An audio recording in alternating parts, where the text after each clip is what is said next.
Please get ready for a dictation of transcription number 425 and 426 from Sir Kailash Chandra magazine. 5 seconds.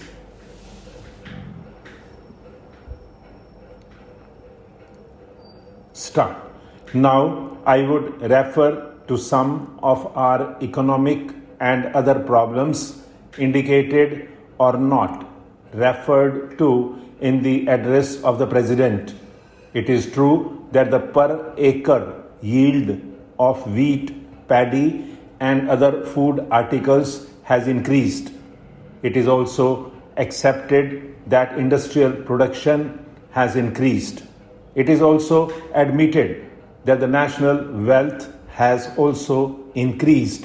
But the question that has always disturbed the mind of this House and the other House has been how this national wealth has been distributed. I do not subscribe to the position that during this period of progress and development, the rich are getting richer and the poor poorer. But I do feel that the distribution of the wealth has not been equitable, and on the demand of Parliament, a committee was established to go into the matter and report. We have been long awaiting this report. I do hope the Finance Minister will see that the report and the recommendations of the government are placed before the Parliament without further delay.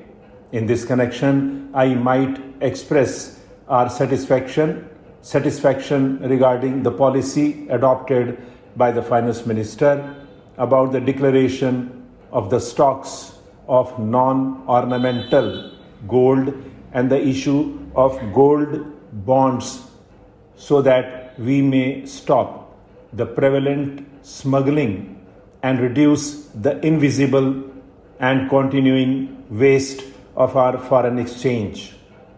I feel this policy has had good effect inside and outside the country, and it has also helped to weaken the deep-rooted social habits of gold hoarding, which in the present context is neither in the interest of the hoarder nor the public at large. I do feel in this respect that the sale of gold bonds has not been as one would have wished it to be, but I hope better publicity will be adopted so that we may have greater sale of the gold bonds and other securities which are intended to help the development of our country. I would refer in the same connection to the question of trade.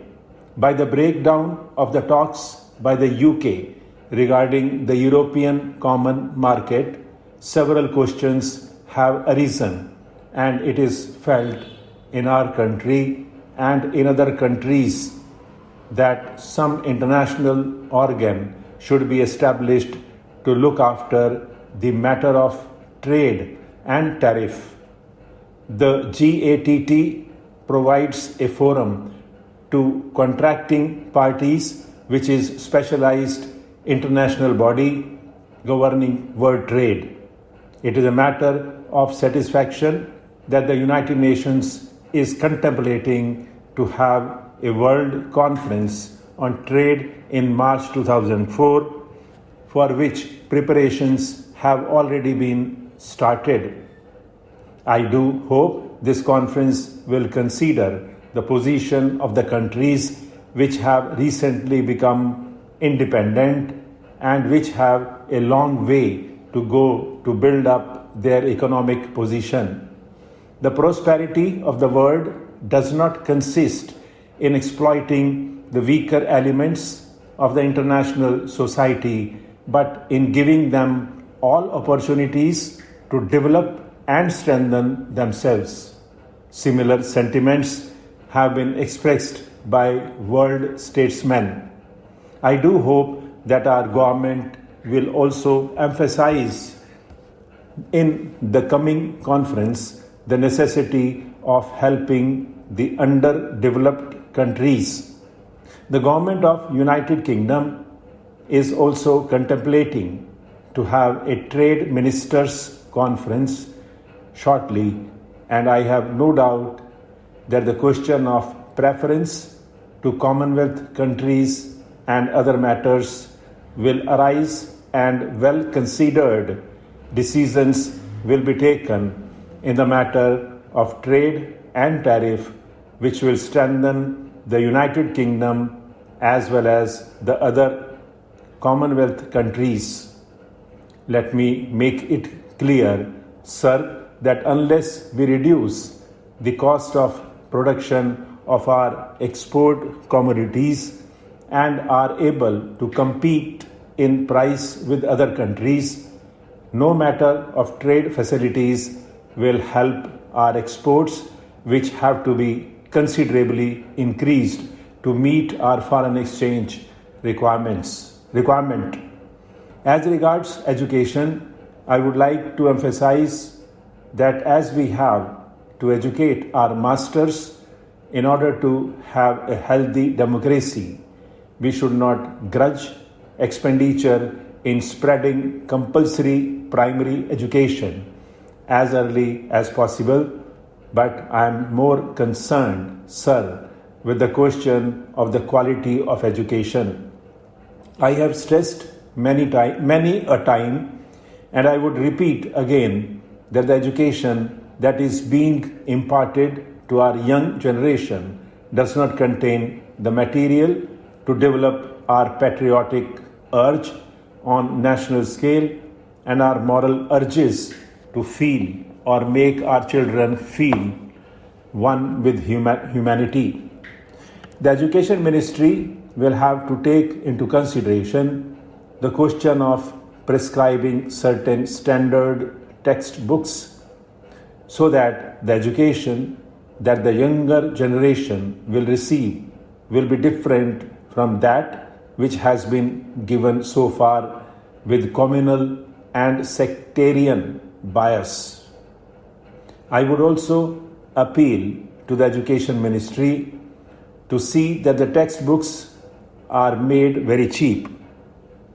The cost of textbooks and other exercise books is becoming very heavy, and it will not be possible for a person of moderate means to supply these necessary articles to the students. Nothing is more detrimental to the interests of the country than the education which creates prejudice. Mr. Deputy Chairman, I have no hesitation in lending my full support to the resolution which has been moved in the House.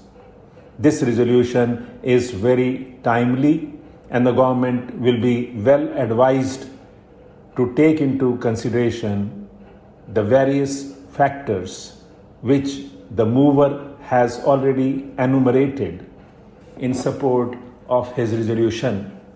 Sir, as this House knows very well, the government always has thought it necessary to come out with a statement of policy regarding the control and planning of economy at the beginning of every plan. The first plan was preceded by the Industrial Policy Resolution of 1948, and when experience was gathered during the working of the first plan, the government thought it necessary to come out with another resolution again on industrial policy in 1956, and at that time it was stated by the government that that resolution had become necessary because of the experience that was gathered during the working of the first plan. Stop.